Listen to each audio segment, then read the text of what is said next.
Veja como é fácil ser membro apoiador do meu canal no YouTube, canal Marco Antônio Villa.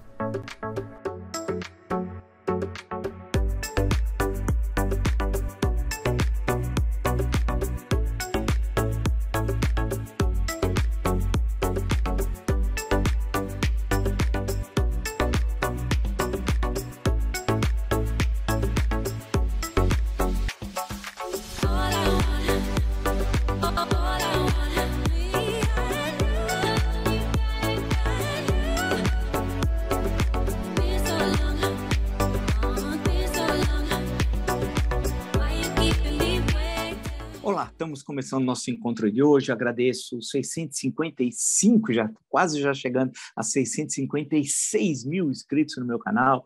Muito obrigado mesmo. E sempre digo, se você gosta do canal, do conteúdo, das lives, das entrevistas, da perspectiva que nós temos, e já são mais de 128 milhões, passamos de visualizações. Muito obrigado mesmo. E sempre digo, indique o canal, então, uma amiga, é muito fácil, canal no YouTube, Marco Antônio Villa, diga para ativar as notificações, coloque like no que vocês gostarem, utilize como vocês muito bem fazem os comentários, né? Seja também um apoiador do canal, membro apoiador do canal. Tem duas formas, nós ensinamos, é muito rápido, questão de 2, 3 minutos, você escolhe qual a forma que você quer, além de estar escrito, ser apoiador do canal. Uma coisa muito simples, muito tranquila, muito fácil, né? Apoiando o jornalismo independente, de qualidade, plural, republicano, democrático, na defesa intransigente dela, da Constituição e frontalmente contrário ao nazifascismo bolsonarista e toda a sua caterva, como eu sempre acentuo, né? No Twitter pode me seguir pelo Villa Marco Villa, Instagram @Marco Antônio Villa Oficial e no TikTok no Marco Antônio Villa Oficial, porque é uma coisa lá diferente que nós estamos começando também a fazer. Vamos lá. É claro que o assunto do mundo, do Brasil e do mundo é a guerra Rússia-Ucrânia, quer dizer, Rússia contra a Ucrânia, porque a Ucrânia foi invadida por um exército ultra eficiente que já estava planejando aquela invasão há meses e sendo atacada por mar, terra e ar, né? Em meio a tudo isso, dentro de uma estratégia muito primária, né, feita pelo criminoso Bolsonaro, o que ele fez, e eu gostaria de destacar hoje, né? Primeiro, e isso aqui é muito, mas muito, muito importante, né? Deixa eu só destacar aqui, ele espalha uma mensagem com notícia falsa, já tinha espalhado no dia anterior, mas a notícia eu estou citando de O Globo, ele espalha notícia falsa sobre o ministro Barroso do Supremo Tribunal Federal. Um vídeo que é uma montagem feita por criminosos nazifascistas bolsonaristas, dando a ideia de que ele era a favor, o ministro Barroso, do voto impresso e contra a urna eletrônica. Por mais incrível que pareça, o Bolsonaro divulgou um vídeo que todo mundo sabe que é falso, que já tinha sido desmentido pelo ministro Barroso há muito, muito, muito tempo. É uma ação, portanto, coordenada, dado que eu venho sempre dizendo, sou o primeiro a alertar, o ataque às instituições faz parte do plano golpista do nazi-fascista Bolsonaro. Bem, e dentro dessa estrutura do Bolsonaro, há um fato importantíssimo, citando aqui a Folha de São Paulo, o governo troca diretor da Polícia Federal por número 2 do Ministério da Justiça. Por qual razão? Não há razão nenhuma, a não ser aquela que eu venho sempre identificando. É parte do plano golpista. Perceba como vai se associando os fatores que eles vai construindo o plano para tentar desmoralizar o processo eleitoral de 22. E ele precisa da Polícia Federal para usar como se fosse uma polícia pessoal dele, o miliciano Jair Bolsonaro. E para quê? Para coagir adversários, né? Para proteger, usando a Polícia Federal para proteção dos seus crimes e para tomar conhecimento de investigações sigilosas. Isso é terrível. Claro que a Polícia Federal certamente vai fazer de tudo para resistir a essa ação criminosa do miliciano Bolsonaro.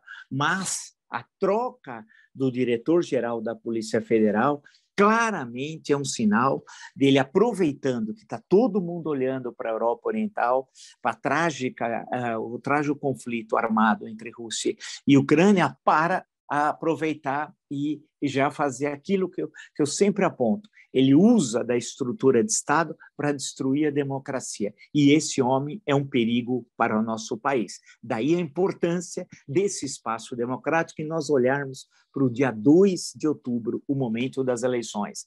Né? Votar com a razão, votar com a experiência do que você assistiu nos últimos 4 anos e olhar o futuro do nosso país. Caso cometamos outra vez o erro de 2018, o Brasil acabou.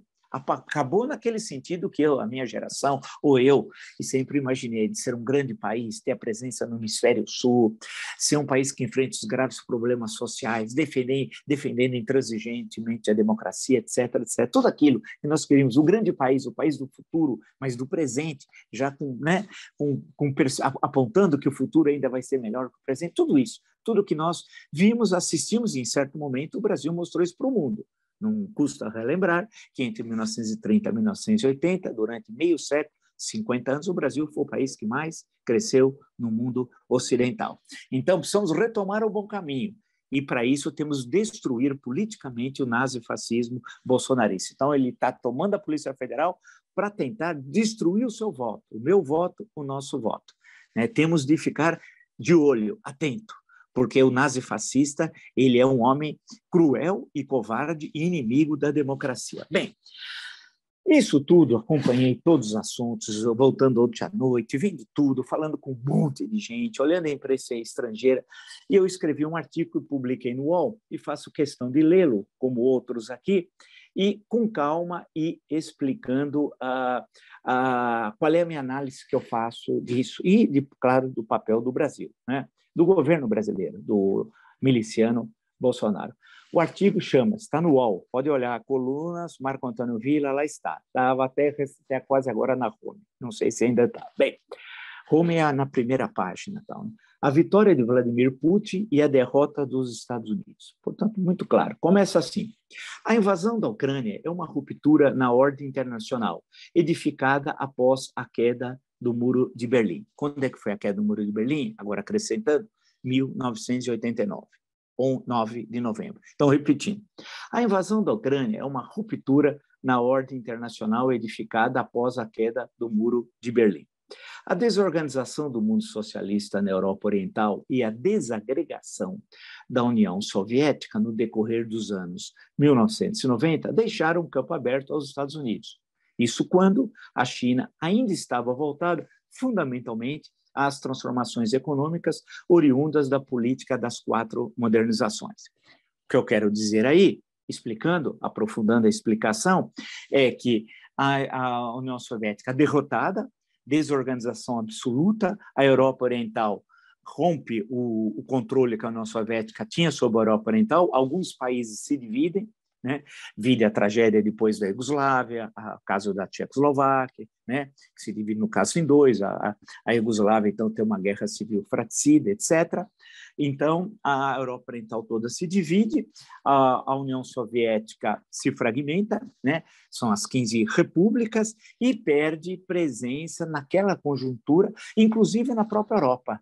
No mundo nem se fala, era uma enorme potência militar e atômica, né? E com uma desorganização econômica total e derrotada, saindo como uma grande derrotada na Guerra Fria, no conflito capitalismo-socialismo, Estados Unidos, União Soviética. Por outro lado, a China, que eu cito aqui, estava intensificando as reformas que começaram na segunda metade dos anos 70, com Deng Xiaoping, e não tinha ainda uma projeção no campo geopolítico mundial como tem nos tempos atuais. Então, naquela situação, os Estados Unidos reinou como o poder absoluto. Por isso que eu vou reler, então, o artigo para ficar claro para vocês o que eu estou dizendo. A invasão da Ucrânia é uma ruptura na ordem internacional edificada após a queda do Muro de Berlim. A desorganização do mundo socialista na Europa Oriental e a desagregação da União Soviética no decorrer dos anos 1990 deixaram o campo aberto aos Estados Unidos. Isso quando a China ainda estava voltada fundamentalmente às transformações econômicas oriundas da política das 4 modernizações. O enfraquecimento da Rússia, que dividiu o mundo com os Estados Unidos durante meio século, né, desde 1945 até 1991, né, com a desagregação da União Soviética, foi tão intenso que parecia inexplicável que uma superpotência militar se transformasse em um país dependente economicamente do Ocidente e sem voz nas grandes questões internacionais, ou, ao menos, não com a intensidade dos anos da Guerra Fria. Continuam. Os últimos acontecimentos demonstram que, daqui para frente, a Rússia voltou ao primeiro plano da cena política mundial, em especial na Europa, e que não admitirá ser tratada como uma potência de segunda classe. A eficiência bélica transformou uma guerra em um passeio militar pelo território da Ucrânia. Planejada, vale lembrar, organizada, mar, terra e ar. Só o idiota do Bolsonaro imaginou, coincidência ou não, que eles estavam retirando as tropas da fronteira. Não entendeu uma coisa básica que chama-se manobra diversionista, porque ele é um mau militar, como disse Ernesto Gales sobre ele. E não só ele, toda a caterva verde-oliva que está lá no Palácio do Planalto. Me refiro especificamente à caterva verde-oliva que está lá no Palácio do Planalto. São generais de fancaria, de ópera bufa, daquela comédia italiana do Exército Brancaleone. Ninguém pode levar a sério aquela gentalha, aquela caterva, né? Que não entenderam o que estava ocorrendo. E o que eu estou dizendo aqui é que a eficiência bélica, e ele planejou isso isso não se faz da noite para o dia, há todo um programa de rearmamento russo que o mundo não estava dando muita atenção, né? Ele o fez, e eu estou olhando, sem entrar no mérito da questão da evasão, o fez com muita eficiência. E aí mostrou bem claro que, olha, agora não é mais aquele papo que tinha antes, não. Ou seja, o interregno entre 1989 e 2022 terminou. Nós estamos assistindo um novo momento na história mundial. Um novo momento da história mundial. Assistimos a Guerra Fria, 1945, 1989, queda do Muro de Berlim. Agora estamos vivendo um novo momento. E no novo momento é tudo, evidentemente, surpreendente. Não se sabe até onde vai esse novo momento. Vamos em frente, que eu faço questão de destacar alguns outros pontos ainda aqui. Vale destacar que não significa o retorno ao cenário da Guerra Fria. Agora, a conjuntura internacional é muito mais complexa. Deve ser lembrado que a China divide o protagonismo internacional com os Estados Unidos e a Rússia. E a Europa centro-ocidental perdeu ainda mais relevância sem ter nenhuma liderança que possa agir de igual para igual com os três grandes. Ou seja, o que eu estou dizendo aqui de forma muito clara é que é um mundo mais complexo, não é um mundo entre 1945 e 1989, Estados Unidos e União Soviética. Não, não, não. Agora, primeiro, não existe mais a União Soviética, a Rússia, os Estados Unidos está aqui, mas tem a China. E a China que declarou naquele comunicado conjunto com a Rússia amizade sem limites entre os dois países. Esse é um grande complicador, né? E a Europa, zero. A última grande liderança europeia foi a Merkel. Agora, quem é que lidera a Europa? Ninguém. O Macron está tentando ocupar esse espaço, mas não tem obtido êxito. Vamos em frente. A decadência dos Estados Unidos deve se intensificar nos próximos anos. As presidências Trump e Biden agravaram ainda mais o isolamento americano. A maior potência militar do mundo age como principiante na cena internacional. A tendência é a perda da relevância político-diplomática e a necessidade de ameaçar a tendência é a perda da relevância político-diplomática e a necessidade de ameaçar reagir com ações militares, especialmente para o público interno, mais ainda próximo ao período eleitoral, tensionando crescentemente a conjuntura internacional. Isso aqui é fundamental, faço questão de que vocês entendam. Os Estados Unidos está na presença internacional decadente. Para ter o Trump como primeiro o Bush filho, depois Trump e o Biden agora. É uma piada. Perdeu importância. A África Negra hoje, a forte ligação que ela tem, por exemplo, é com a China.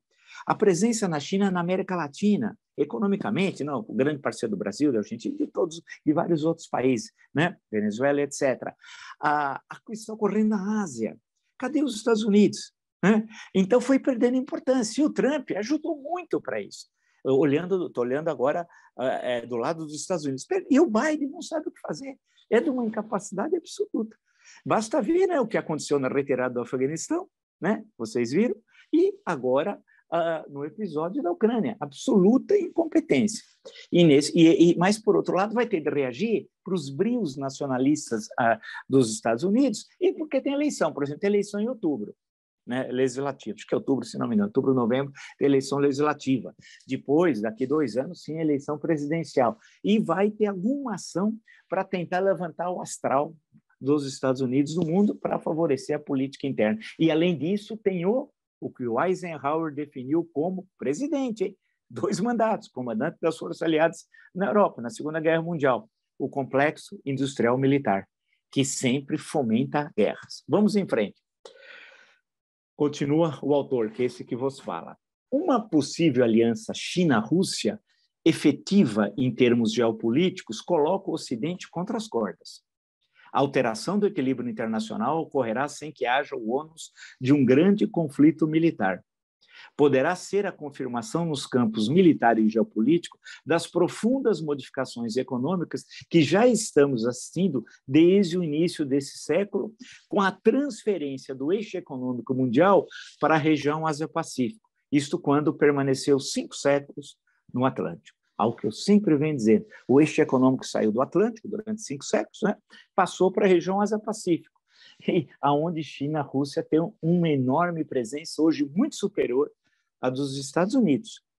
Continuando, é verdade que ainda é cedo para termos uma visão de conjunto das consequências do conflito russo-ucraniano. Mas uma coisa é certa, se a queda do Muro de Berlim transformou o 9 de novembro de 1989 em um marco histórico, a invasão da Ucrânia abre uma nova era nas relações internacionais. Faço questão de ler outra vez. Mas uma coisa é certa, se a queda do Muro de Berlim transformou o 9 de novembro de 1989 em um marco histórico, a invasão da Ucrânia abre uma nova era nas relações internacionais. E o Brasil, como vai se posicionar? E Jair Bolsonaro não tem a mínima ideia do que está acontecendo na Europa. Achou que sua visita à Rússia foi um sucesso. Isso quando foi usado por Vladimir Putin. Fez papel de palhaço.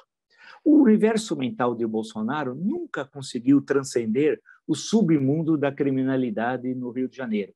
Supôs que as contradições Rússia e Ucrânia fossem semelhantes às do escritório do crime, chefiada por tantos anos pelo capitão Adriano Nóbrega, seu amigo e sócio, com o Comando Vermelho.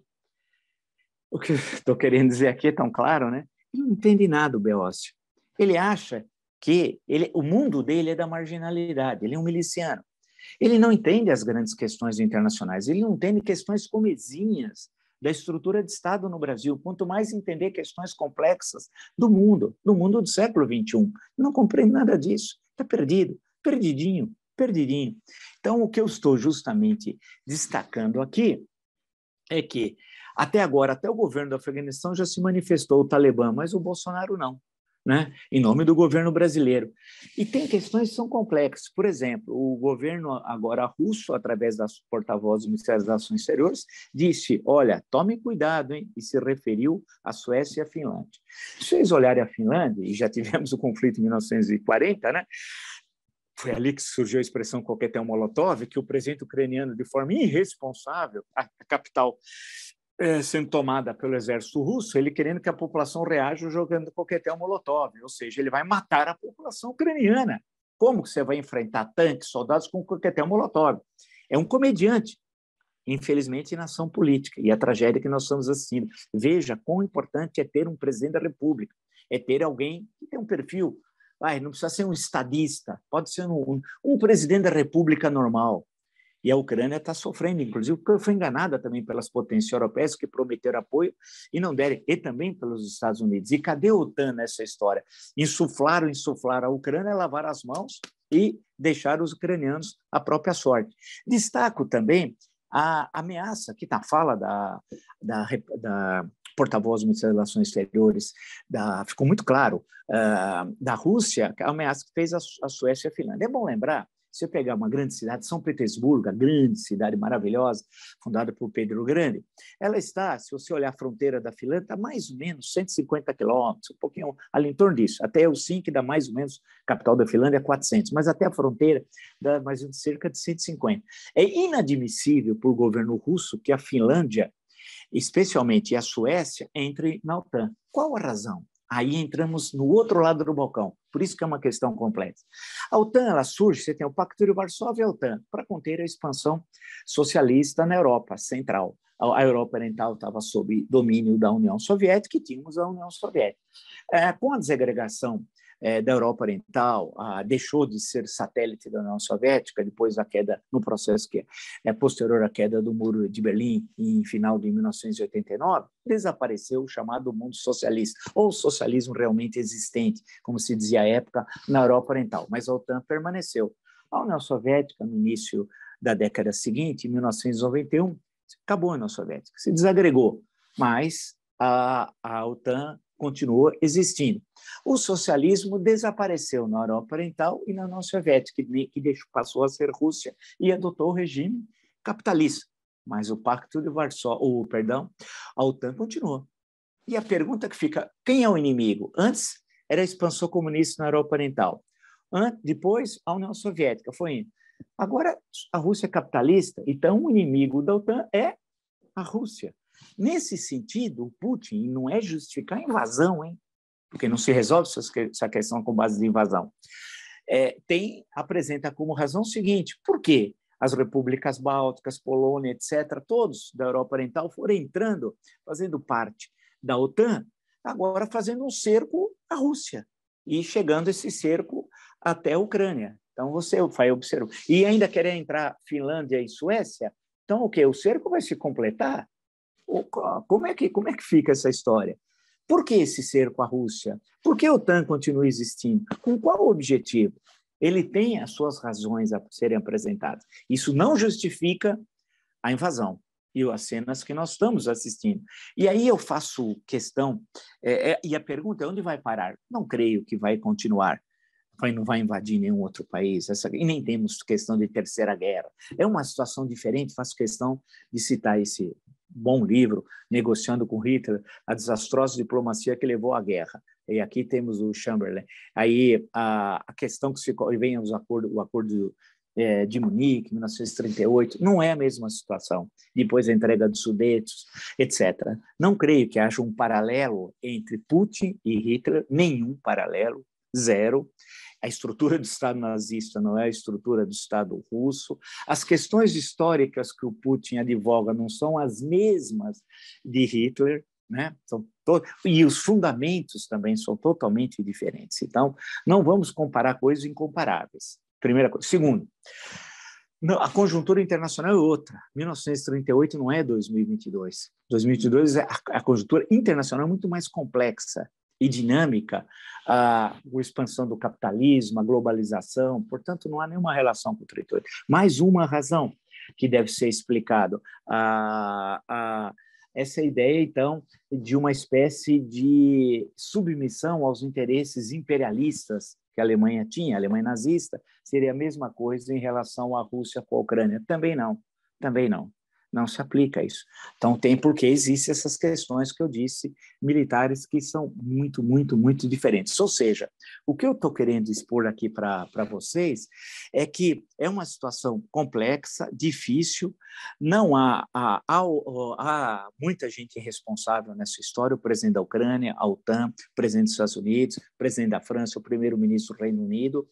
O Putin se aproveita como um bom autocrata russo dentro daquela tradição que vem lá de trás de Ivan o Terrível, passa por Pedro o Grande, etc., e chegando aos todos os czares, depois chega especialmente a Stalin, e etc., etc., etc., e que age como aquele autocrata russo tradicional, e que lembra de 1812, a invasão napoleônica, lembra da Primeira Guerra Mundial, a invasão do Império Russo, e lembra da Segunda Guerra Mundial, 22 de junho de 1941.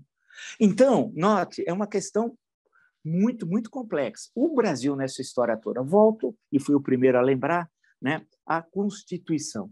a nossa Constituição Cidadã, que diz o artigo 4, que o Brasil rege-se, a política exterior brasileira, pelos seguintes princípios. Vamos lembrar só alguns deles, são 10 que se aplicam imediatamente à situação presente. Independência nacional, autodeterminação dos povos, não intervenção, igualdade entre os Estados, defesa da paz, solução pacífica dos conflitos. São 10, selecionei somente 6, só para ver. O Bolsonaro seguiu algum desses? Não.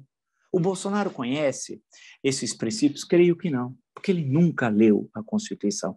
Veja a situação que o Brasil hoje está.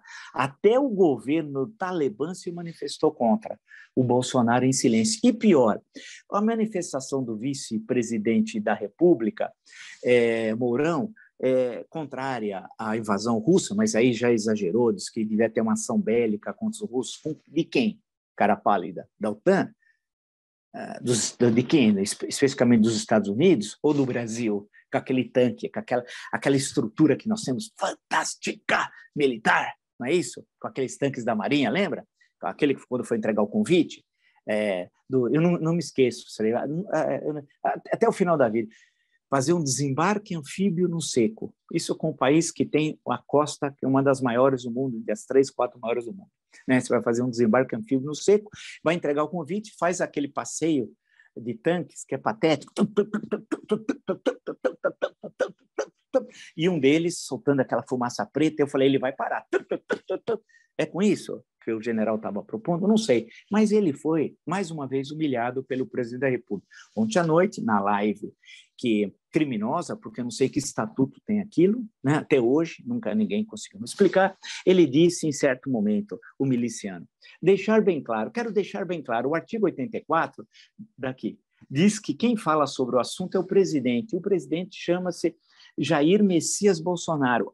Ele está falando aqui no artigo, dentro da linguagem de miliciano. Note que o artigo 84, só para lembrar a todos nós, são as atribuições do presidente da República. E tem muitos incisos, são 27 incisos. Né? Cumpre privativamente o presidente da República e tem 27 incisos. Deixar bem claro, o artigo 84 diz que quem fala sobre o assunto é o presidente, e o presidente chama-se Jair Messias Bolsonaro. E ponto final, com todo respeito a essa pessoa que falou isso, nem citou o nome, hein? E falou mesmo, eu vi as imagens, está falando algo que não deve, não é da competência dela, é da competência nossa. Olha o nível do miliciano. Primeiro se refere ao vice-presidente como se fosse o inimigo dele. Um negócio assim, inacreditável. Ou seja, a posição do Bolsonaro, portanto, é contra o que determina a Constituição brasileira no artigo 4, que são os princípios que devem reger as relações exteriores do Brasil, de acordo com o que dispõe aqui o artigo 4, de forma límpida, clara, cristalina, que não há qualquer dúvida. Ou seja, e nessa história toda teve aquele episódio que os fanáticos nazifascistas bolsonaristas disseram que Deus e o Bolsonaro tinham impedido a guerra. Né? Os fanáticos religiosos tal, e os nazifascistas oportunistas. Lembra? Puseram aquela capa falsa da Time, Bolsonaro Prêmio Nobel da Paz, a matéria da CNN falsa também, que ele tinha parado a guerra, espalharam vídeos do Putin elogiando o Bolsonaro, era tudo mentira, tudo aquilo foram espalhando, e disseram então que o Bolsonaro era o homem da paz, quando ele é o homem da guerra, nunca foi um homem da paz, é um homem da morte, é um miliciano. É o homem um assassino, que matou mais de 600 mil brasileiros pela sua ação inepta na pandemia da Covid-19. Bem, isso é só para mostrar a vocês, portanto, como que é uma situação complexa, e não é uma coisa simples, né? Isso daí. Isso que eu estou apresentando. Nós temos, insisto, o meu artigo, há uma ruptura na ordem internacional construída após a queda do Muro de Berlim em 1989. Nós vimos agora um outro momento. Isso é fundamental, você ler a história e entender o momento como parte no movimento da história. Aqui acabou. E a Rússia já deixou claro, assim, numa linguagem mais vulgar, vamos parar com essa aí, com essa brincadeira, porque se a Finlândia e a Suécia virem também, já ameaçou. Claro que aí seria o caos. E eu não creio que o Putin seja doido. O autocrata tem racionalidade, aquela racionalidade burocrática que ele aprendeu quando era um quadro do Partido Comunista da União Soviética. Um quadro muito capaz, hein? um quadro político, entende-se? Um quadro muito capaz, que eu vejo como ele domina as questões históricas dentro da leitura dele, entende-se? E como ele agiu usando e aproveitando da fraqueza da Ucrânia, que agora foi humilhada, a facilidade com que se está ocupando o território, inclusive a capital. Né? E claro que tem cenas trágicas, tristes, o tanque passando em cima do carro, ainda bem que o senhor se salvou, o episódio da ilha lá, que cerca de uma dúzia lá de ucranianos resistiram até a morte à ocupação russa, etc., as fotos, né? Coisas que a gente lembra imediatamente da Segunda Guerra Mundial, e saber que aquela região foi palco de tudo aquilo, de grandes tragédias na Primeira Guerra, na Segunda Guerra Mundial, campos de concentração, Babi Yar, leiam, do Kuznetsov, Anatoly, o autor russo, uma coisa assim terrível. Então, é isso. Hoje, a nossa conversa foi voltando, olhando lá o que está ocorrendo na Europa e as relações disso com o Brasil. Nós vamos voltar a essa discussão da Polícia Federal, essa questão dos ataques ao TSE e dos reflexos econômicos, políticos e diplomáticos da consequência dessa guerra. Não pensa que isso vai ter ponto final. Isso vai continuar, essa tensão. E qual vai ser também a presença da China nessa relação, nessa amizade sem limite, expressão do comunicado? Até onde vai essa amizade sem limite? Qual é o limite da amizade sem limite? Poderíamos dizer, qual é? Esse é um ponto para a gente pensar. Por isso que esse canal, a gente é diferenciado nesse sentido. Reflexão, pensamento, bibliografia, olhar com ponderação, sem parte-pri, né? E esse é o nosso objetivo. Então, se você gostou dessa live e está inscrito no meu canal, indique o canal a uma amiga, uma amiga. É muito fácil. Canal no YouTube, Marco Antônio Villa. Diga para ativar as notificações, coloque like no que vocês gostarem. Utilize, como vocês muito bem fazem, a página dos comentários, né? E os princípios nosso aqui do canal, né? Defesa intransigente da Constituição e contra o nazifascismo bolsonarista, né? Você pode também ser um apoiador, isso é muito importante, além de você estar inscrito. Tem duas formas, nós explicamos. Dessa forma, você fortalece o jornalismo independente, de qualidade, plural, republicano e democrático. No Twitter, pode me seguir pelo Vila Marco Villa, Instagram, @Marco Antônio Villa Oficial, e estamos também lá no TikTok, de pouco em pouco, ampliando, vocês estão percebendo, né? Estão fazendo algumas modificações no TikTok, no Marco Antônio Villa Oficial. Nos encontramos amanhã, então. Até!